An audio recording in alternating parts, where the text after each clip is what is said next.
et bienvenue dans Capitale 2020, votre rendez-vous politique sur BFM Paris. Les municipales approchent, c'est dans 4 semaines maintenant le premier tour. Aujourd'hui, nous passerons 1 heure avec Marlène Schiappa. Vous la connaissez en tant que secrétaire d'État chargée notamment de l'égalité femmes-hommes. Marlène Schiappa est aussi candidate La République En Marche dans le 14e arrondissement de la capitale auprès de Benjamin Griveaux. Alors qui est-elle et que souhaite-t-elle apporter aux Parisiennes et aux Parisiens? On va lui poser ces questions dans un tout petit instant. Capitale 2020, ça commence tout de suite.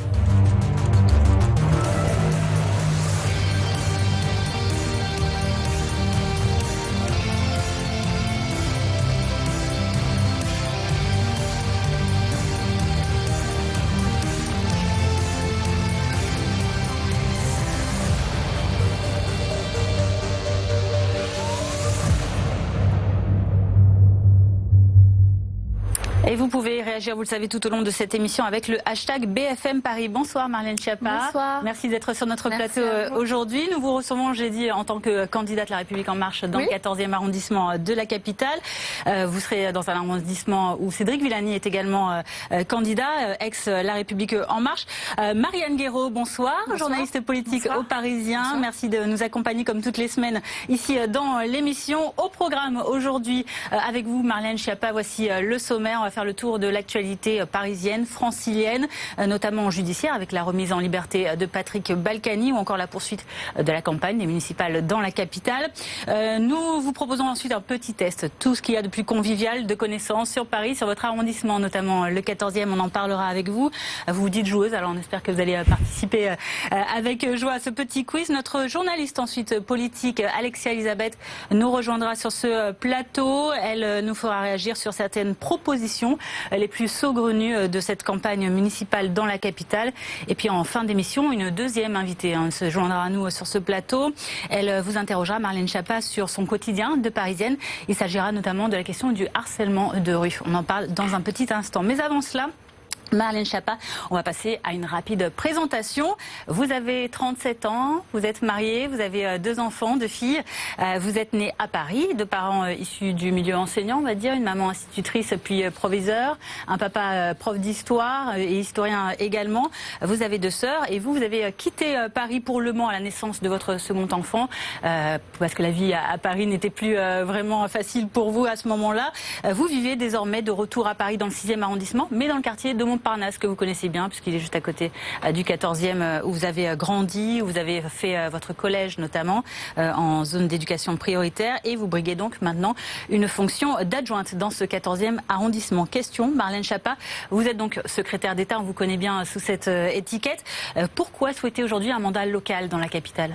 Alors, il y a plusieurs petites erreurs dans la présentation. Je ne suis pas sûre que ce soit très intéressant pour les gens qui nous regardent, mais sur les professions de mes parents, le nombre de frères et sœurs, etc. Mais c'est pas très grave, je pense que ça n'intéresse pas beaucoup les gens qui nous regardent. Mais je salue l'entièreté de mes frères et sœurs qui nous regardent. Qui sont au nombre de combien alors, qu'on n'en oublie pas ? Écoutez, j'ai très exactement une sœur, Carla, une demi-sœur, Angela, et un demi-frère, Adrien. Et on a grandi ensemble la première partie de nos vies à Belleville, dans le 19e, et on était tous les 4 dans la même chambre, dans une cité sur le bord du périphérique.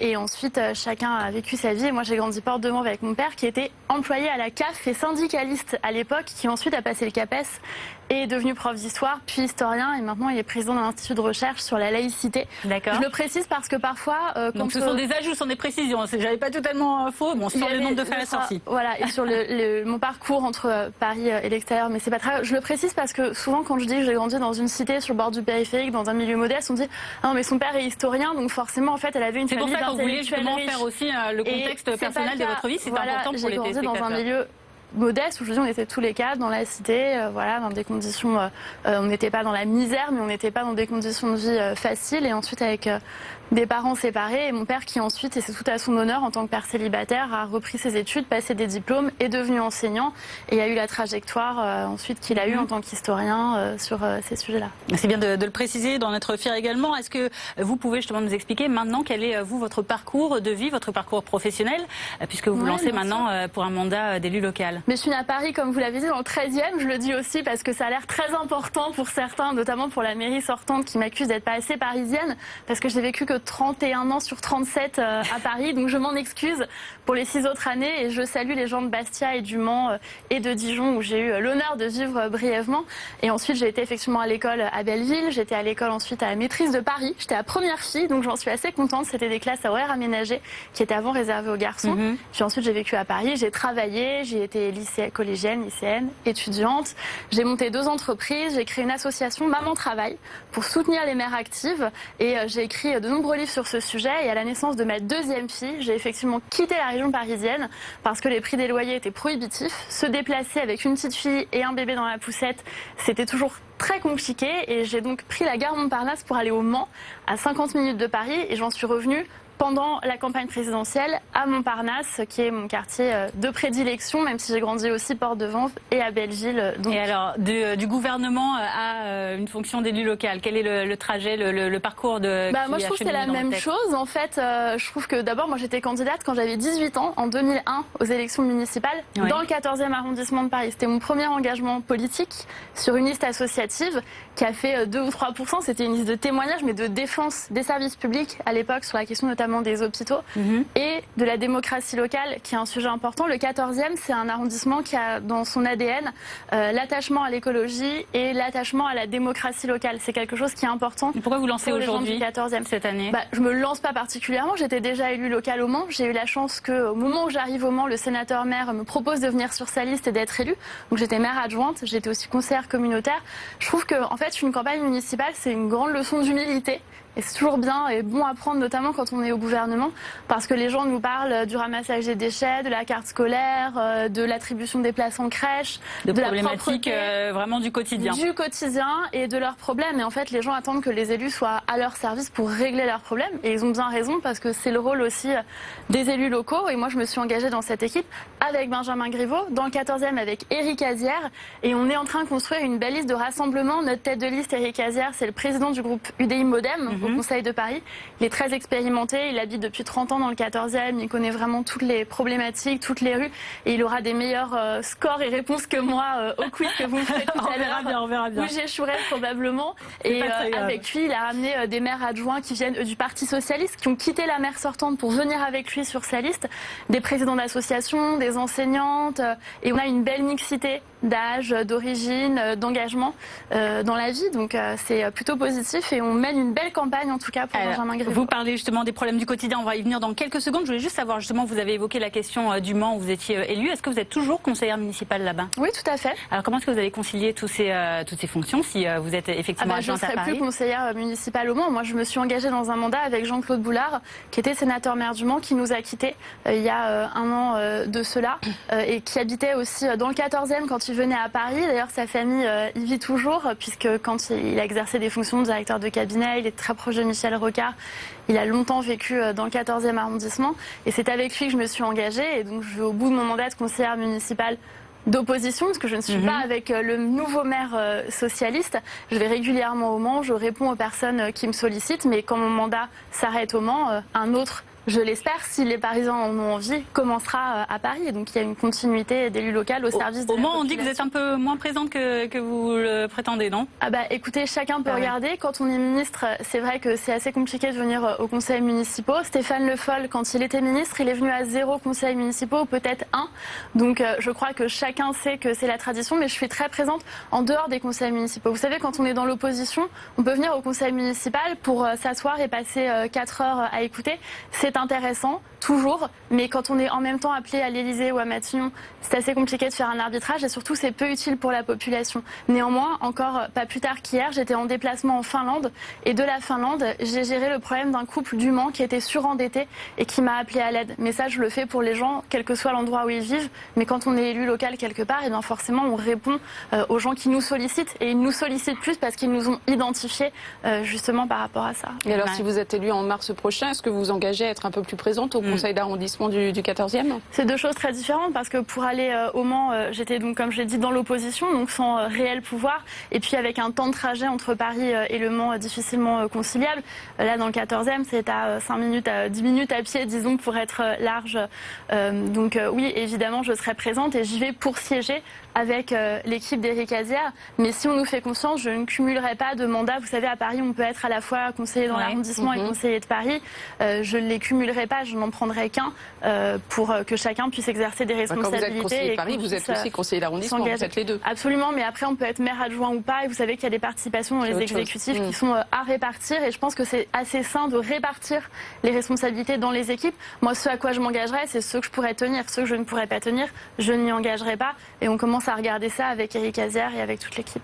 Donc vous ne pourrez pas être conseillère de Paris? Mais on verra, je vous dis qu'on est en train de regarder, a priori je pense que si, et puis par ailleurs je vous fais remarquer qu'être au gouvernement c'est pas un poste ad vitam aeternam, on n'est pas la famille royale d'Angleterre, on est là, moi ça fait 3 ans que je suis... la famille d'Angleterre. Oui voilà, vous avez raison, mais ce que je veux dire par là, dans cette métaphore un peu hasardeuse, c'est que moi ça fait 3 ans que je suis au gouvernement, il est probable qu'à un moment je ne sois plus au gouvernement, et donc nous verrons à ce moment-là ce qu'il en est de l'engagement des uns et des autres. Allez, Marlène Schiappa, on va passer justement à notre revue d'actualité de la région, c'est tout de suite dans Paris News. Et on va commencer sur les questions de précarité. Récemment, la ville de Paris avait fait un comptage des sans-abri dans la ville. Elle vient de rendre le chiffre. D'après leur recensement, il y aurait aujourd'hui 3550 personnes à la rue, dont 12% de femmes. 550 femmes sans-abri sont déjà passées par la halte que Anne Hidalgo a ouverte à l'hôtel de ville. Il y a d'autres espaces comme ça d'accueil pour les femmes sans-abri, en mairie du 5e. Il va y en avoir un dans la mairie du 18e. Au total, il y a 23 000 places d'hébergement dans la ville de Paris. Est-ce que vous pensez que la mairie doit ouvrir encore d'autres espaces ou est-ce que c'est plutôt de la responsabilité de l'État?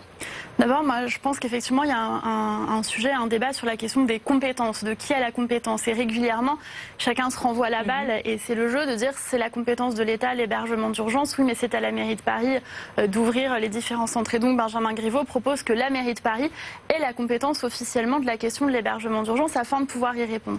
Et moi, ce que j'observe, c'est qu'il faudrait véritablement que la mairie de Paris travaille davantage en partenariat. Notamment, Valérie Pécresse a fait savoir aujourd'hui, me semble-t-il, qu'elle avait lancé une initiative pour pouvoir héberger davantage de personnes sans abri, mais qu'elle avait reçu une fin de non-recevoir de la part de la mairie de Paris. Donc je crois qu'il y a un site sur le 13e. Exactement. Donc je crois qu'il y a là une problématique très équipé en matière de centre d'hébergement. Chacun peut avoir son avis.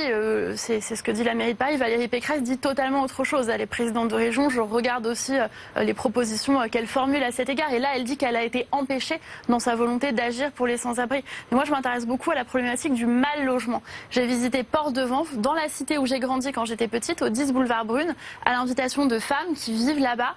Des appartements qui sont dans un état d'insalubrité et de dégradation incroyable, non chauffés, où il y a 4 ou 5 revêtements qui se superposent et ce sont des logements sociaux. Et elles appellent la mairie à la rescousse, la mairie ne répond pas ou fait des réponses vagues sans dire ce qu'elle va faire. Il y a une dame qui a une pneumonie en ce moment, qui ne peut pas recevoir sa petite fille, qui est dans un endroit qui n'est pas chauffé, où il y a des ampoules qui pendent d'un fil. On a pris des photos, on est venu à plusieurs, on est venu avec David Amiel qui s'occupe du programme pour Benjamin Griveaux, qui était conseiller d'Emmanuel Macron à l'Élysée, et on était très choqués de voir les conditions de mal logement. Justement de ce constat?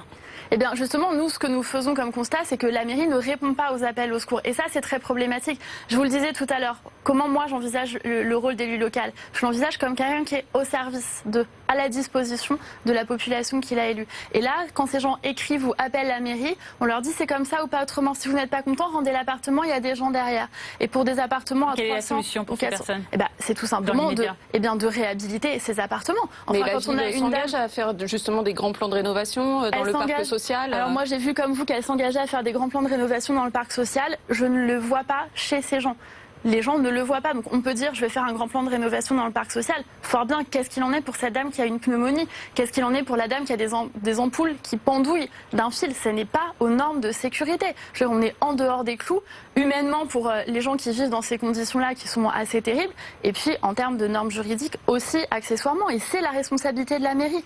Et c'est pour ça que nous on veut travailler vraiment au service des gens, à leur écoute et en faisant en sorte qu'ils aient au moins des réponses, qu'on se déplace, qu'on constate ce qui se passe. c'est qu'on leur propose une solution, soit un relogement, soit si ce n'est pas possible de rénover, soit une remise en conformité. Quand on voit que dans des appartements, il y a eu 5 revêtements de sol successifs, ça veut dire qu'on a bricolé, qu'on a fait à minima pour maintenir le logement social et qu'on a bricolé en se disant de toute façon, ces gens ne vont pas se rebeller, ne vont pas se révolter, ne feront rien, donc bricolons, mettons un bout de scotch ici ou là, un nouveau revêtement.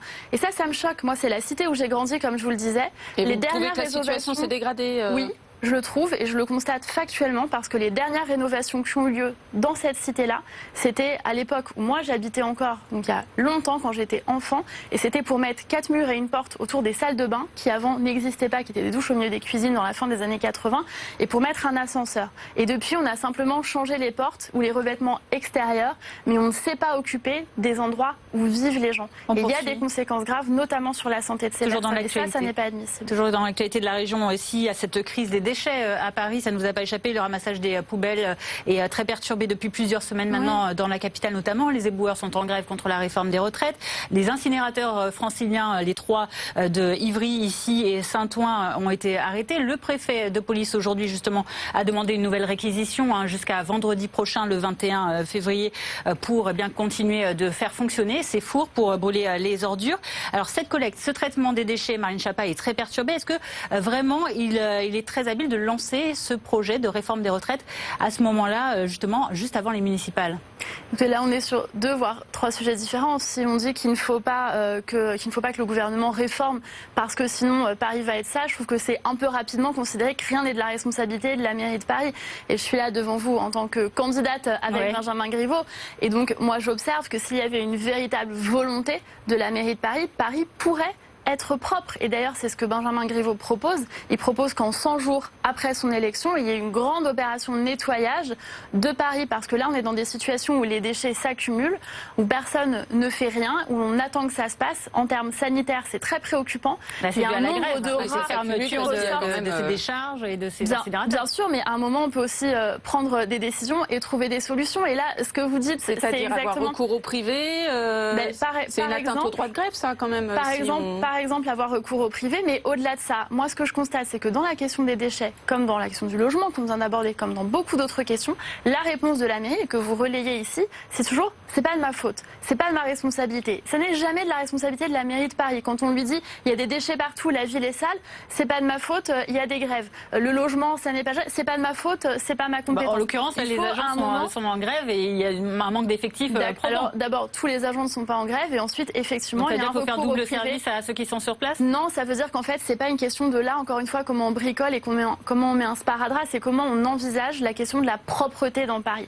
Il n'y a pas eu de réflexion sur voilà notre stratégie de la propreté. Ça, c'est la question de fond, sur cette crise très ponctuelle liée à la réforme des retraites. Mais la crise, elle est liée à la question de fond, pardon. Mais s'il y avait une stratégie de fond de propreté, même quand il y a une grève, eh bien, on respecte bien évidemment le droit de grève, mais les déchets pourraient être ramassés. Là, on a des rats qui prolifèrent. Il n'y a pas de plan anti-rats efficace à Paris. On est dans une ville où quand vous envoyez vos enfants jouer au square, il peut y avoir des rats qui passent sous le toboggan. Pardon, mais c'est problématique, sans même parler de la question de l'attractivité et de l'image qui est renvoyée de la plus belle ville du monde avec des rats qui parcourent Paris. Voilà, l'accumulation des poubelles dans la rue est quand même liée directement à une grève qui fait que le phénomène s'amplifie. Les rats sont pas arrivés avec la réforme des retraites. Pardon d'être un peu clair, mais les rats ne sont pas arrivés avec la réforme des retraites. Mais ça n'a pas arrangé les choses, on peut dire en tout cas c'est assez c'est sûr que si on fait rien, ça va pas s'arranger tout seul. Et le rôle de la mairie de Paris, c'est pas regarder les événements se passer et dire ah bah c'est dommage, il y a des manifs, c'est dommage, il y a des poubelles, c'est dommage, il y a des rats. C'est d'agir avec un plan. Et ça, c'est ce que propose Benjamin Griveaux, avec un plan réfléchi sur ce sujet, sur les rats, sur les punaises de lit et sur tout ce qui gâche la vie des Parisiens au quotidien en réalité. On poursuit avec l'actualité judiciaire à présent. Après 5 mois d'incarcération à la prison de la Santé pour fraude fiscale, pour blanchiment aggravé, l'ex-maire Les Républicains de Levallois-Perret, Patrick Balkany, a donc été remis en liberté hier pour raison de santé. Son état de santé était jugé incompatible avec sa détention. La Cour d'appel de Paris lui a donc accordé sa libération avec un contrôle judiciaire assez léger, sans caution ni interdiction de circuler sur le territoire. Sans commenter évidemment ce qui reste une décision de justice, est-ce que selon vous c'est la fin d'une époque à Levallois et peut-être un précédent pour ailleurs ? Je sais pas. D'abord, vous savez, en tant que membre du gouvernement, j'ai pas le droit de commenter une décision de justice, quelle qu'elle soit. Et donc là, je vais pas la commenter. Et puis, au-delà de ça, très sincèrement, pendant des années, personne n'a rien dit sur Isabelle et Patrick Balkany. Et maintenant que Patrick Balkany était en prison et maintenant sort de prison, tout le monde s'acharne un peu sur eux en y allant de son commentaire. Je vais pas ajouter du commentaire au commentaire sur ce sujet-là. Laissons la justice faire ce qu'elle a à faire et chacun prendre ses responsabilités. La fin de l'époque Balkany à Levallois, c'est quelque chose que vous pouvez commenter sans la décision de justice. C'était évidemment pas ce que je vous demandais. Non, moi j'observe qu'Isabelle Balkany, qui était première adjointe, elle est maintenant maire et manifestement, elle semble tenir ses responsabilités. Elle a été élue. Vous savez, on ne peut pas être respectueux de la démocratie que quand c'est dans notre parti politique. Moi, je suis respectueuse de la démocratie, de toutes les élections. Le conseil municipal a considéré que Isabelle Balkany devait prendre la responsabilité de la mairie de Levallois. Je n'ai rien à dire sur les décisions démocratiques internes du conseil municipal de Levallois-Perret. Bon, alors on va revenir à la vie politique parisienne que vous pourrez commenter puisque vous êtes candidate. Les derniers sondages montrent une certaine percée de Rachida Dati qui est arrivée en 2e position derrière Anne Hidalgo. Elle a un peu pris la place de Benjamin Griveaux par rapport aux dernières enquêtes. Même s'il faut prendre ces sondages parisiens avec beaucoup de prudence puisque c'est une élection où il y aura 17 élections par arrondissement. Pour assurer l'alternance à Paris, finalement, est-ce que vous pensez que Benjamin Griveaux pourrait éventuellement s'allier avec Rachida Dati ? Plusieurs choses. 2 choses principales. D'abord, moi j'observe qu'il y a dans cette campagne un Griveaux bashing absolument hallucinant. Benjamin Griveaux, on ne lui a rien passé. Mais alors, vraiment rien. Et pas les autres candidats ? Non, pas les autres candidats, je suis désolée. Il y a eu un Hidalgo bashing, et je l'ai dit d'ailleurs dans les colonnes du Parisien, il y a eu à un moment une forme d'acharnement contre Anne Hidalgo. Et ensuite, ça a tourné. Et là, on a l'impression que Benjamin Griveaux serait le sortant et pas le challenger, alors qu'il était le challenger et qu'il n'a pas de bilan. On ne parle pas du bilan d'Anne Hidalgo. Je suis désolée, mais il y a très peu beaucoup. En tout cas, les opposants en parlent. C'est aux candidats d'en parler aussi. Alors, bien sûr, mais est-ce que les candidats ont la liberté de pouvoir parler du bilan d'Anne Hidalgo ou pas ? Ou est-ce qu'on se concentre sur le Griveaux bashing ? Et honnêtement, on en voit énormément. Je trouve, je ne suis peut-être pas objective, mais je trouve, et ça me semble quand même assez documenté si on regarde les commentaires des uns et des autres, qu'il y a un acharnement vis-à-vis de Benjamin Griveaux. C'est ça qui vaudrait ce déclassement dans les sondages ? Sincèrement, je pense que ça vaut une partie effectivement de la question des sondages et puis une autre partie, c'est peut-être simplement qu'il y a une volonté de retourner à un clivage traditionnel gauche-droite de la part d'une certaine partie des candidats et je le comprends, c'est ce qu'ils défendent et donc c'est ce que l'on observe. Mais deuxième chose, dans ce sondage, vous le disiez tout à fait, très justement, en fait, c'est comme quand on fait des sondages aux États-Unis pour les présidentielles. Ça n'est pas significatif des arrondissements. Qu'est-ce qu'on observe dans les arrondissements ? Que les gens qui nous disent « pas tant je veux voter Rachida Dati, mais je veux voter à droite », peut-être qu'ils vont voter pour des maires sortantes de droite qui, elles, au Conseil de Paris, voteront pour Benjamin Griveaux. L'élection à Paris, comme vous le savez parfaitement, il y a un 3e tour, si je peux le dire de cette manière. Et donc on verra pour qui les maires d'arrondissement, pour qui les conseillers de Paris décideront de voter. Et moi, je suis plutôt confiante de Marianne Guiraud. Si l'aventure, justement, Benjamin Griveaux se retrouve en 3e position et qu'au second tour, il y a 3 candidatures, 4. Est-ce que Benjamin Griveaux, d'après vous, doit s'allier à Rachida Dati pour déloger, comme on dit, Anne Hidalgo de l'hôtel de ville ? Encore une fois, on ne peut pas parler d'alliance Benjamin Griveaux-Rachida Dati, c'est arrondissement par arrondissement. Par exemple, où est-ce que vous mettez Philippe Goujon ? Philippe Goujon qui était LR, Agir, qui là est candidat dans le 15e arrondissement. Rachida Dati dit pique-pendre à son compte. Manifestement, il y a un désaccord. Est-ce que vous considérez que ce serait une alliance avec Rachida Dati dans le 9e ? Donc vous verrez au cas par cas, c'est ça, des alliances avec des maires de droite sortants ? C'est pas nous verrons, c'est les Parisiennes et les Parisiens verront dans leur arrondissement. Est-ce qu'ils ont un attachement ? Les stratégies d'alliance, elles vont échapper aux Parisiens. Pour le coup, ce sont les candidats qui choisiront de s'allier ou pas. Parlons concrètement, dans les arrondissements, qu'est-ce que ça voudrait dire ? Dans le 9e, la maire sortante qui était LR, Delphine Burkli, elle a décidé de rallier Benjamin Griveaux et pas Rachida Dati. Donc elle est pour Benjamin Griveaux. Et les gens qui disent je vais voter pour ma mère sortante de droite voteront en fait pour Benjamin Griveaux. Dans le 5e, avec Delphine Berthou, c'est la même chose. Il y a un certain nombre d'arrondissements dans lesquels il y a des alliances. Dans le 14e, on fait un grand rassemblement, je vous le disais, donc ça n'a pas grand sens de dire est-ce que vous voulez voter pour l'un ou pour l'autre. Nous, notre liste, elle est soutenue par Benjamin Griveaux. Elle a à sa tête Éric Azière, qui est le patron du groupe UDI Modem, donc c'est plutôt de centre-droit à sa tête, le président de ce groupe du cas au par cas, Conseil on a de Paris. compris. Ce sera arrondissement par arrondissement. On continue en politique avec cette crise du coronavirus qui a obligé la ministre de la Santé Agnès Buzyn à abandonner ses velléités de se présenter dans le 15e arrondissement de Paris, comme elle avait dit encore sur les plateaux de BFM TV très récemment le vouloir. Une décision que regrette Benjamin Griveaux. Il a dit encore ce matin sur notre antenne. C'est un atout en moins dans la stratégie de Benjamin Griveaux de conquête de Paris? Alors d'abord, moi, j'ai pas vu cette déclaration en tant que telle. Comme je vous dis, j'ai atterri il y a près de 3 heures. J'étais en Finlande. Vous pourrez la voir sur les replays. C'était ce matin, on vous ment pas. Je vous crois sur parole, mais je veux dire, je n'ai pas vu ce qui a été dit, et donc je suis un peu mal à l'aise pour commenter. Oui, il dit simplement qu'il regrette que Agnès Buzyn ne soit pas candidate à Paris. Merci. Vous me l'apprenez parce que je n'avais pas d'informations officielles. Agnès Buzyn, c'est une ministre de la Santé qui est effectivement très prise, notamment par la crise du coronavirus, qui est une pandémie quasi mondiale. Je ne sais pas si le terme est médicalement exact, mais pandémie, elle ça veut le dire dira. mondiale déjà. Mais voilà, merci. Donc c'est une épidémie en tout cas en Chine. Voilà, exactement. Donc en tout cas, elle fait face à cette crise du coronavirus qui est importante. Il y a une situation également préoccupante dans les hôpitaux. Donc je crois que la ministre est obligée d'être concentrée sur ces crises-là, manifestement. Est-ce que c'est un atout en moins pour Benjamin Griveaux? Je pense qu'elle soutient la candidature de Benjamin Griveaux, j'en suis même sûre, comme beaucoup de ministres. Bruno Le Maire s'est déplacé, par exemple, aux côtés d'Anna Seba, dans le 16e arrondissement, pour manifester son soutien. Gérald Darmanin également. J'étais avec Elisabeth Borne, qui est une habitante du 14e arrondissement, dans une réunion d'appartement sur l'écologie et les transports dans le 14e, avec Elisabeth Borne, la ministre de la Transition écologique et solidaire. Donc on voit qu'il y a beaucoup de soutien de la part des ministres. Ouais. Et Agnès Pannier-Runacher, qui est candidate aussi, exactement, dans le 16e arrondissement du gouvernement. Donc il reste vous, il reste Agnès Pannier-Runacher. Est-ce que ça va suffire? Et puis il y a quand même quelques centaines de candidats très ancrés. Vous savez, chacun apporte quelque chose de particulier. Moi, il a besoin de tout ça, de tout ce renfort, Benjamin Griveaux? C'est pas du renfort, c'est qu'on est engagé. Agnès Pannier-Runacher, elle était référente En Marche dans le 16e, et je pense qu'une équipe, elle apporte des choses aussi différentes. Moi, j'ai l'honneur d'être invitée sur votre plateau pour pouvoir défendre le programme de Benjamin Griveaux.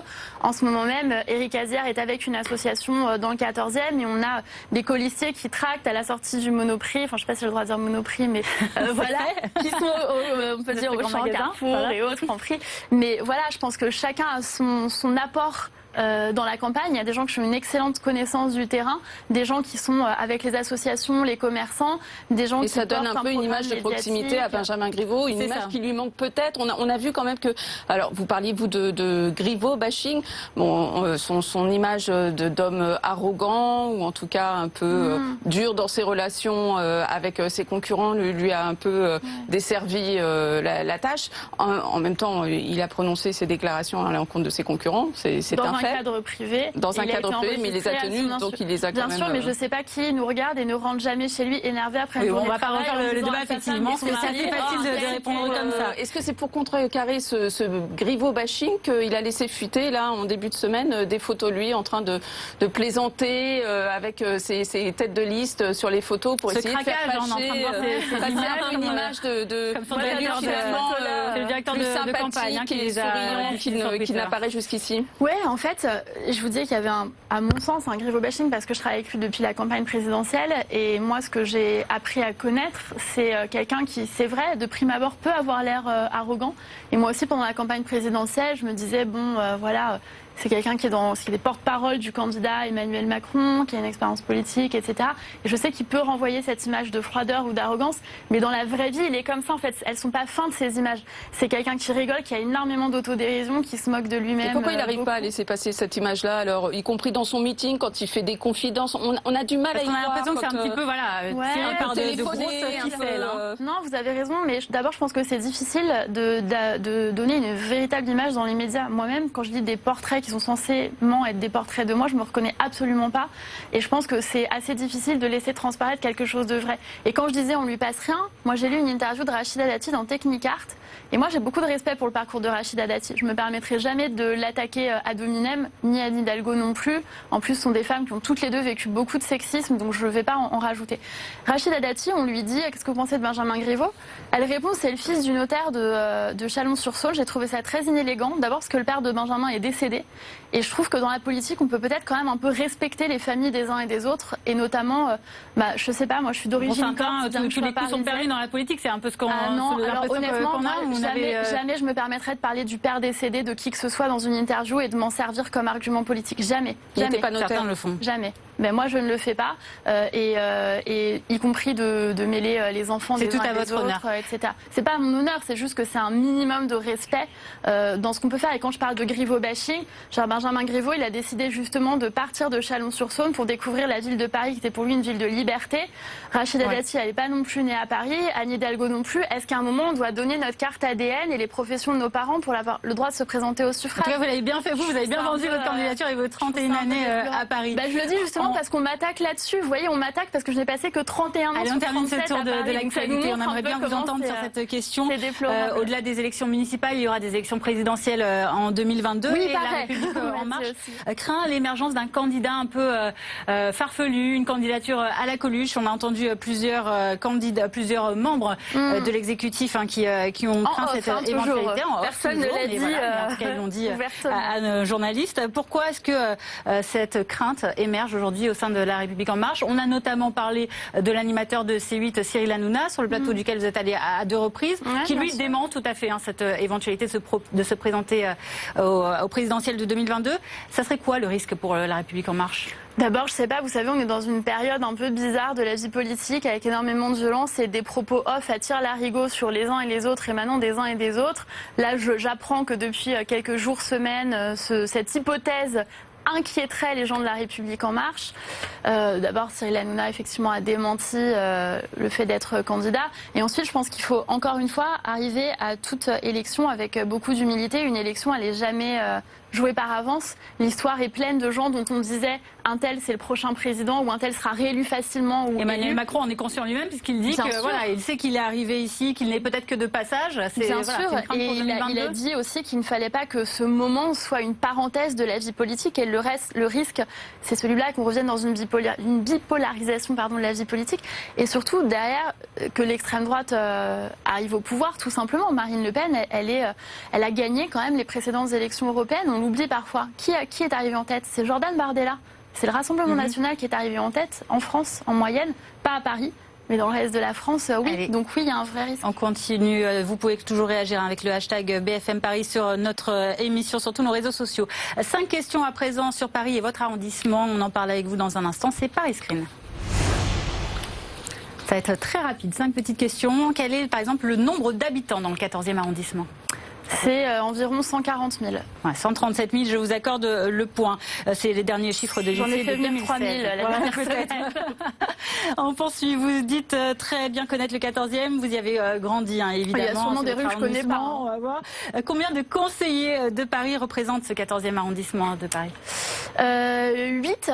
Il y en a 10. 10. Ouais, 10. Je vous accorde pas le point. Il y en a 10 sur un total de 163 conseillers, mais vous n'étiez pas loin. Depuis quand le maire de Paris est-il élu au suffrage universel indirect? J'ai pas l'année. Mais c'est quelque chose d'assez récent. On en a parlé récemment.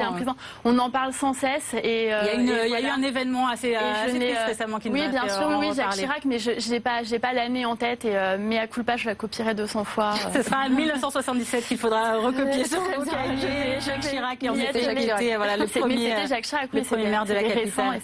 Voilà. Alors on poursuit. 4e question. Quel est le montant de la dette de la ville de Paris? Ça aussi, c'est d'actualité. On en parle. Elle est très élevée. Et est-ce qu'on parle de ce chiffre en milliards? Alors, je crois que c'est 8 milliards, quelque chose comme ça, mais je vais vous donner un faux chiffre. Moi, je suis très mauvaise en chiffres et en finance. J'ai toujours dit qu'il ne faut pas me nommer à Bercy dans aucun scénario. Je ne serai pas non plus adjointe aux finances. Et je ne serai pas non plus adjointe aux finances. Je suis 10 numéraire en plus. Mais il y avait 1 milliard qui avait été mis de côté, donc je l'ajoute. Ça, je l'ai retenu parce que ça m'a assez choqué. Ça ne vous amène toujours pas à une dette cachée. Voilà, mais en tout cas, c'est... Qui n'est pas vraiment une dette cachée, en tout cas, selon Emmanuel Grégoire. Vous regarderez le débat qui a eu lieu hier sur le plateau. Mais en tout cas, Benjamin Griveaux propose d'éviter la faillite justement à la mairie de Paris et c'est lui qui s'y attellera et non moi sur la question financière. Bon travail pour lui. Blind test, maintenant un peu de musique. Je ne sais pas si vous aimez la musique, on va vous passer un petit extrait. Vous nous donnez soit le titre, soit l'interprète. J'ai débarqué Paris, d'un monde où l'on te rêve. J'ai fui les périls, les déserts où l'on crève. Tu m'as ouvert tes bras, toi ma Vénus de Milo. Tu brillais trop pour moi, je n'ai vu que ton halo. C'est pour ça que je l'ouvre, ma gueule est un musée.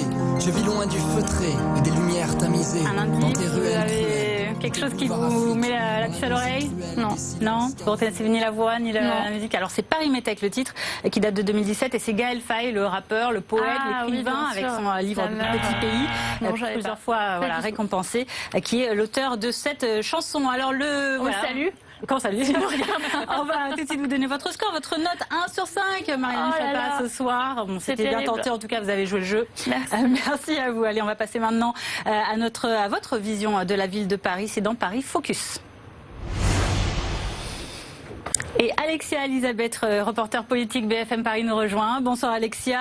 L'un des enjeux de ces municipales dans la capitale, on le voit, c'est de marquer les esprits. On en a parlé notamment avec ce déficit d'image qui a en tout cas confessé Benjamin Griveaux. Alors pour sortir du lot, évidemment, il faut proposer un certain nombre de mesures, des mesures chocs. Tu as fait le tour justement de certaines d'entre elles. Oui, et c'est un petit peu le concours l'épine des propositions pour Paris, cette campagne. Il y en a quelques-unes qui ont fait beaucoup réagir depuis le début de la campagne et d'autres qui sont passées un petit peu plus inaperçues. Alors par exemple, on va s'intéresser à cette proposition de Marcel Campion qui, par peur de l'effondrement, envisage déjà de recréer des zones maraîchères en petite couronne à l'image de celles qui ont déjà existé jusqu'à la moitié du siècle précédent. On le voit sur cette carte, par exemple, le village de Vaugirard. Voilà, donc c'était ce à quoi ressemblait la rue de Vaugirard en 1743. Il y avait beaucoup de maraîchers. En 1912, on compte encore 2456 maraîchers dans Paris et sa petite couronne, comme le montre cette carte. Voilà, c'est toutes ces zones-là. Et bien,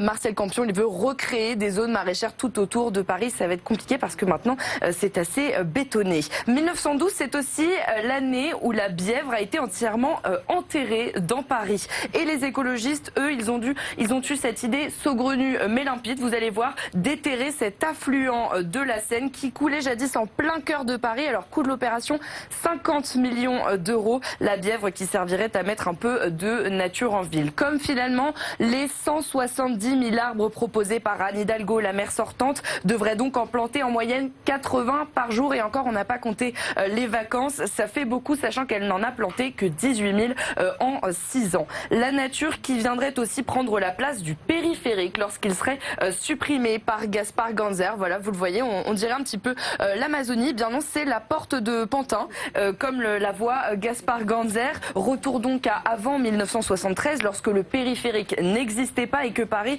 n'avait pas érigé cette frontière de bitume. On rappelle quand même qu'auparavant, la capitale était ceinte de la zone, un immense bidonville. Abattre les frontières de Paris, c'est un autre projet de cette campagne, celui de Cédric Villani, qui compte donner de l'argent public au service de proximité des communes de la petite couronne, parce que le logement, dit-il, ne se pense plus à l'échelle de Paris intramuros. Il faut donc que les Parisiens voient plus grand. Pourquoi pas donc annexer certaines communes des Hauts-de-Seine, de la Seine-Saint-Denis ou du Val-de-Marne. Quand on y pense, Paris est quand même 8 fois plus petite que Berlin. Il faudrait quand même demander aux maires de ces communes s'ils sont d'accord.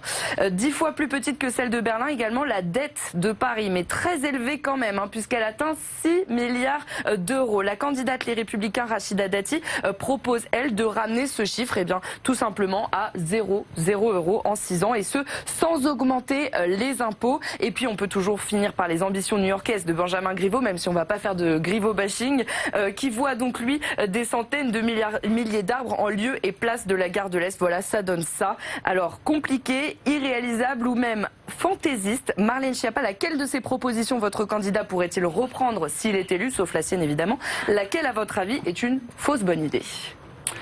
Écoutez, d'abord, moi, je dirais qu'il n'y a pas de fausse bonne idée par nature. Je pense que toutes les propositions méritent d'être regardées et je trouve ça intéressant qu'enfin, depuis quelques jours, je trouve, on s'intéresse vraiment au projet des uns et des autres et qu'on regarde ça. Donc moi, je suis évidemment d'abord très convaincue par le Central Park parisien, le Bois de Paris, qui ne détruirait pas, ne détruira pas le bâtiment de la gare de l'Est, qui est un bâtiment du patrimoine, mais qui permettra d'avoir un Bois de Paris exactement. Après, moi, on parlait de la dette tout à l'heure. Rachida Dati propose de d'éponger cette dette avec un certain nombre de propositions. Moi, je constate que c'est ce que propose Benjamin Griveaux aussi, puisqu'il est très attaché à la question des finances publiques. C'est pas de la démagogie, ça veut dire qu'on peut annuler une dette de 6 milliards d'euros. Je crois que personne ne propose de l'annuler purement et simplement. Alors, bien sûr, mais justement, ce que je vous dis, c'est que l'objectif est le même, d'éviter la faillite pour Paris. En tout cas, ce que Benjamin Griveaux veut faire, c'est d'éviter la faillite pour Paris. Et pour cela, il a un plan chiffré et il l'a présenté ce matin avec des experts qui ont travaillé sur les questions de finances publiques, sur les questions du budget. sujet. Donc je crois que cette question de la responsabilité financière, de ne pas augmenter les impôts, de ne pas créer de dettes finalement sur le dos des Parisiens, elle est au cœur aussi de ce que propose Benjamin Griveaux. Donc vous retenez ces idées donc de verdir Paris avec ce Central Park et puis de réduire la dette de Paris. Absolument. Évidemment. Alors on poursuit avec une question de Parisienne, une Parisienne que vous connaissez forcément. Elle est candidate à la mairie de Paris, candidate Décidons Paris, soutenue par la France Insoumise. C'est Danielle Simonet. Elle était sur notre plateau la semaine dernière et elle a tenu à vous adresser cette question. On l'écoute. Très bien. Marlène Schiappa, vous êtes censée vous préoccuper de la lutte contre les violences faites aux femmes, voilà. Et au lieu de faire ce pourquoi vous êtes nommée dans ce gouvernement, vous partez à l'élection municipale. Votre gouvernement a refusé d'accorder 1 milliard sur cette cause aussi essentielle, la lutte contre les violences faites aux femmes. Pourquoi ne pas démissionner du gouvernement, puisque manifestement, ça n'est pas votre première préoccupation? Alors d'abord, on est là vraiment dans l'outrance et la malveillance qui caractérise la campagne menée par Madame Simonet à Paris avec la France Insoumise. Et je le déplore parce que qui au monde peut considérer que ce ne soit pas ma première préoccupation? Je vous le disais, j'atterris à 3 heures de Finlande où je représentais la France et je n'étais donc pas en campagne à Paris pour mener les actions de diplomatie féministe qui sont saluées partout dans le monde, quel que soit l'endroit dans lequel nous nous rendons. L'action menée par Emmanuel Macron est saluée. C'est pour ça que ONU Femmes nous a confié à nous, la France, l'organisation à Paris, en juillet, du Forum mondial Génération Égalité. Quant au 1 milliard, ce n'est là aussi pas vrai, puisque au contraire, nous avons dépassé tous les budgets qui étaient précédemment engagés sur la question de l'égalité femmes-hommes. Et en ce qui concerne particulièrement Paris, puisque les sujets sont liés, nous créerons une police municipale qui pourra verbaliser, conformément à la loi que j'ai fait voter, à l'unanimité et proposé au nom du gouvernement, verbaliser le harcèlement de rue. Donc je suis tout à ma tâche, qui est la cause qui m'anime depuis l'âge de 15 ans, de défendre les femmes à Paris, en France et partout dans le monde, parce que c'est un combat sans frontières, mais aussi candidate à une élection locale.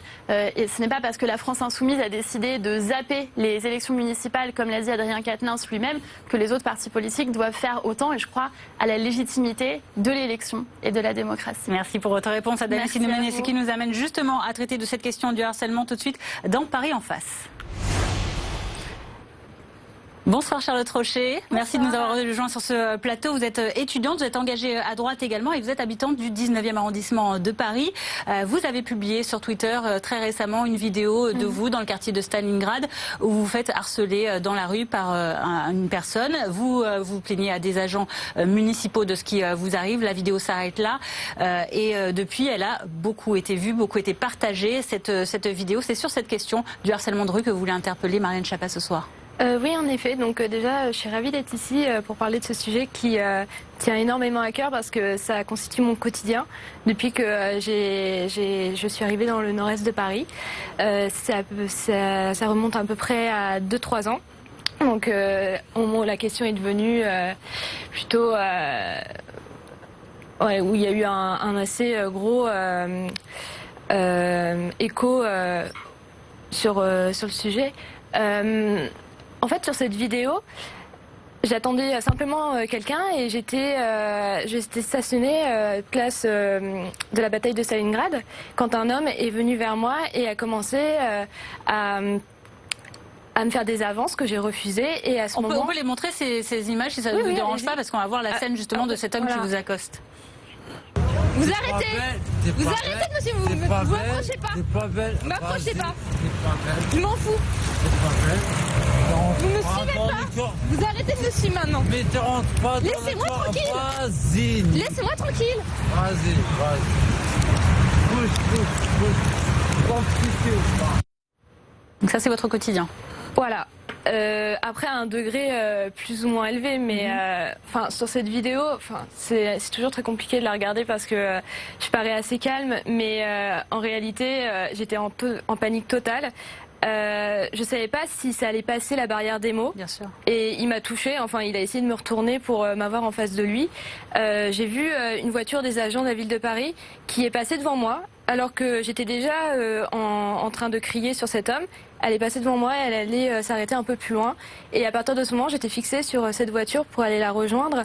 Et sur la vidéo, ce qui est très choquant, c'est qu'on voit beaucoup de gens qui passent et qui ne s'arrêtent même pas. Et en fait, c'est ça aussi qui est très inquiétant dans le nord-est de Paris. C'est que les gens, ils ont appris à vivre avec ça. Et ils ne prennent même plus la peine d'entrer en conflit parce qu'ils ont peur aussi pour leur propre sécurité.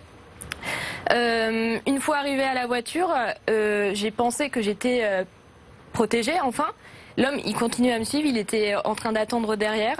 Et les agents de la ville de Paris m'ont juste posé 2 questions. Ils m'ont demandé, est-ce qu'il vous a frappé? Est-ce qu'il vous a volé quelque chose?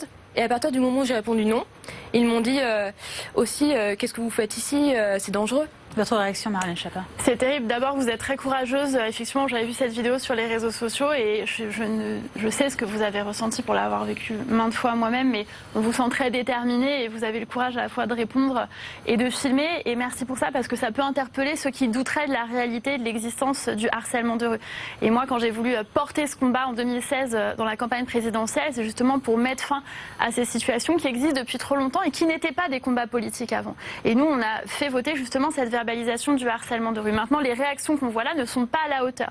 Et c'est pour ça que nous considérons qu'il faut une police municipale digne de ce nom, qui soit formée pour cela, formée à repérer les violences sexistes et sexuelles, et qui puisse, je vais juste terminer ce que je propose, et qui puisse verbaliser. Nous, le gouvernement, nous avons créé une loi qui a été votée à l'unanimité des 2 chambres, qui permet de verbaliser de 90 € à 750 €. Et donc là, par exemple, s'il y avait eu une police municipale véritablement existante et pas juste des agents de sécurité formés par la mairie de Paris, elle aurait pu intervenir et en tant que personne assermentée, sortir le carnet et verbaliser. Et encore pourquoi il ça fallu que cette police soit présente sur place? Bien, alors là, elle est présente. Oui, voilà, là, il y a des gens, en fait. après, là, ils étaient présents. Mais il y a 2 vertus. La première vertu, c'est véritablement la verbalisation et donc répondre au moment en tant que tel, envoyer le message à la victime qu'elle n'est pas responsable, qu'elle a le droit d'être là, qu'on n'a pas à lui demander ce qu'elle fait là de nuit, seule, habillée comme ci, comme ça. Ça, c'est de la culture du viol, ce n'est pas possible. Et 2, le message pédagogique, parce que celui qui sera verbalisé le dira aux autres, s'en souviendra, et qu'en récidive, ça va jusqu'à 750 €. Et donc, ça doit avoir une visée pédagogique. Mais en vrai, c'est pas le seul problème, il y a aussi l'agression comme ça qui peut être physique, mais après c'est aussi du verbal. Par Bien exemple, sûr. vous prenez le boulevard de la Chapelle, Oui. quand on se promène, c'est juste des hommes partout, la rue elle est accaparée par les hommes, et ce que j'appelle aussi au niveau du métro Chapelle, Barbès, Rochechouart, il y a... J'appelle ça le scanner parce que il y a 2 rangées d'hommes qui vous regardent de la tête aux pieds. Et personnellement, moi, je ne me balade que très rarement à pied. Je suis en vélo, et même en vélo, au détour d'un feu rouge, ils en profitent pour venir vous voir et vous proposer des passes. Moi, on m'a proposé une passe le temps d'un feu rouge. Donc, bien sûr, on s'arrête même plus au feu rouge, ce qui est très dangereux. Mais c'est aussi ce genre d'agression qui est limite. Mais ça fait partie du harcèlement de rue, je tiens à dire pour vous, mais aussi pour les gens qui nous regardent et les femmes qui nous regardent, notamment les jeunes femmes. Ça fait partie du harcèlement de rue. Il ne faut pas... l'agression physique n'est pas nécessaire pour qu'il y ait une verbalisation. Dès lors qu'on vous suit, qu'on vous intimide, qu'on fait ce que vous décrivez, tout cela, c'est passible d'une verbalisation pour harcèlement de rue. C'est quelque chose parfois qui est très furtif. À peine on réalise, c'est déjà terminé, et on se dit, mais est-ce que j'ai le droit de taper un scandale? Parce que la plupart des femmes, ce qu'elles font, c'est qu'elles se disent, oui, peut-être que j'aurais pas dû circuler là, que j'aurais pas dû... Alors, vous proposez par la voix de Benjamin Griveaux notamment cette création de la police municipale. Cette police municipale, qu'est-ce qu'elle ferait à part verbaliser si elle est là sur les lieux? Par exemple, cette jeune femme qui dit se faire intimider à un feu alors qu'elle est en vélo ou à pied, concrètement, quels sont les autres moyens qu'il peut y avoir? Parce que cette police municipale, elle ne va pas être à tous les coins de rue de Paris. Bien sûr, plusieurs choses. D'abord, je comprends tout à fait ce que vous dites. Pour moi, ce qui m'a donné envie de verbaliser le harcèlement de rue et de créer cette verbalisation, c'est que j'ai vécu ça depuis l'âge de 14 ans à Paris. J'ai grandi à Belleville, donc pas très loin de la porte de la Chapelle, et j'ai vu la situation aussi se dégrader, y compris en périphérie, pas uniquement, aussi aux abords des gares, de certains RER, des lieux de passage. Et quand j'ai vu ma fille préadolescente vivre les mêmes choses, je me suis dit, attends, en une génération, rien n'a changé pour les femmes. Et donc ça va se perpétuer. Donc il faut agir. Donc on agit comme ça. Donc il y a d'abord cette verbalisation.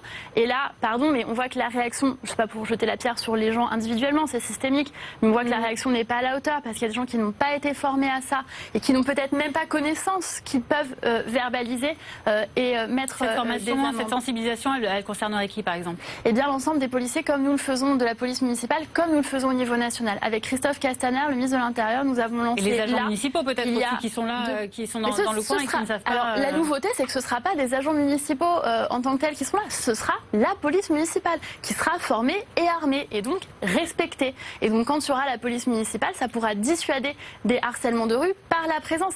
La police nationale a réussi à mettre 1200 amendes pour harcèlement de rue vis-à-vis de femmes au cours des derniers mois.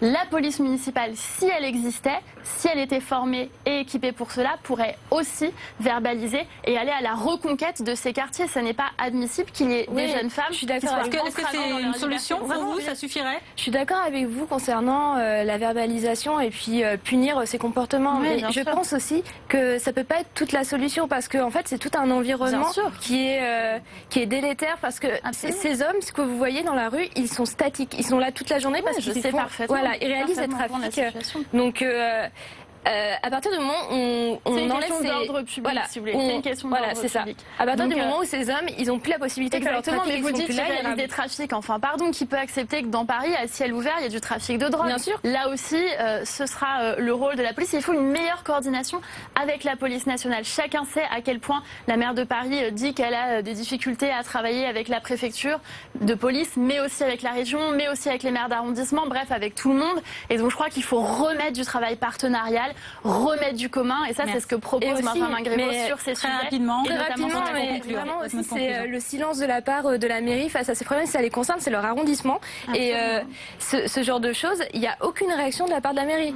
Il n'y a aucun élu qui répond, sauf le seul soutien que j'ai pu avoir, c'est Pierre Lichard. Oui, c'est on le peut seul. saluer son combat. Et d'ailleurs, auprès de voilà. qui Il vous n'est êtes pas dans engagé? mon- Très bien. Il n'est Et pas voilà. dans le Et lui, mouvement politique. Vous faites sa campagne d'ailleurs. voilà. Et Je le dis c'est pour les gens qui nous voilà, regardent, c'est exactement Bangladesh, pour ça que il m'a contacté, il m'a beaucoup soutenu et j'ai rejoint totalement ses idées sur le fait que c'était un problème qui pouvait pas être traité de façon Je isolée. rejoins tout à fait Il faut là-dessus. Et je suis traiter, très heureuse voilà. qu'il y ait des hommes qui s'y engagent, comme Pierre Lichard qui le fait brillamment, Voilà. et Benjamin Griveaux qui porte ses propositions concrètes en tant que maire de Paris. Merci Charlotte Exactement. Rocher d'être venue sur ce Merci, en tout plateau. On va devoir conclure De rien. malheureusement, je le Merci. rappelle. Donc vous êtes étudiante, vous habitez le nord-est de Paris et vous interpellez donc sur cette question du harcèlement de rue. On passe tout de suite Et à vous une avez nouvelle raison de le rubrique faire. pour finir Merci cette beaucoup. émission. C'est la rubrique Vrai-Faux. Quelques questions rapides encore ces pour questions pour un terminer. champion ici, Voilà. en Non mais là c'est des questions plus personnelles pour apprendre à vous Ah, connaître un peu d'accord. plus. Première question, vrai ou faux que vous préparez un livre érotique sur la campagne des municipales à Paris? Un livre érotique sur la Ouais. campagne des municipales, alors, il n'y aurait pas grand-chose à raconter, donc c'est faux. Mais il est vrai que j'ai écrit des livres érotiques et il est vrai que je suis régulièrement interpellée et voire menacée pour cela, comme si, bien sûr, de façon très très violente et très virulente, comme si le champ de la sexualité était réservé aux hommes et que les femmes n'avaient pas le droit à la parole.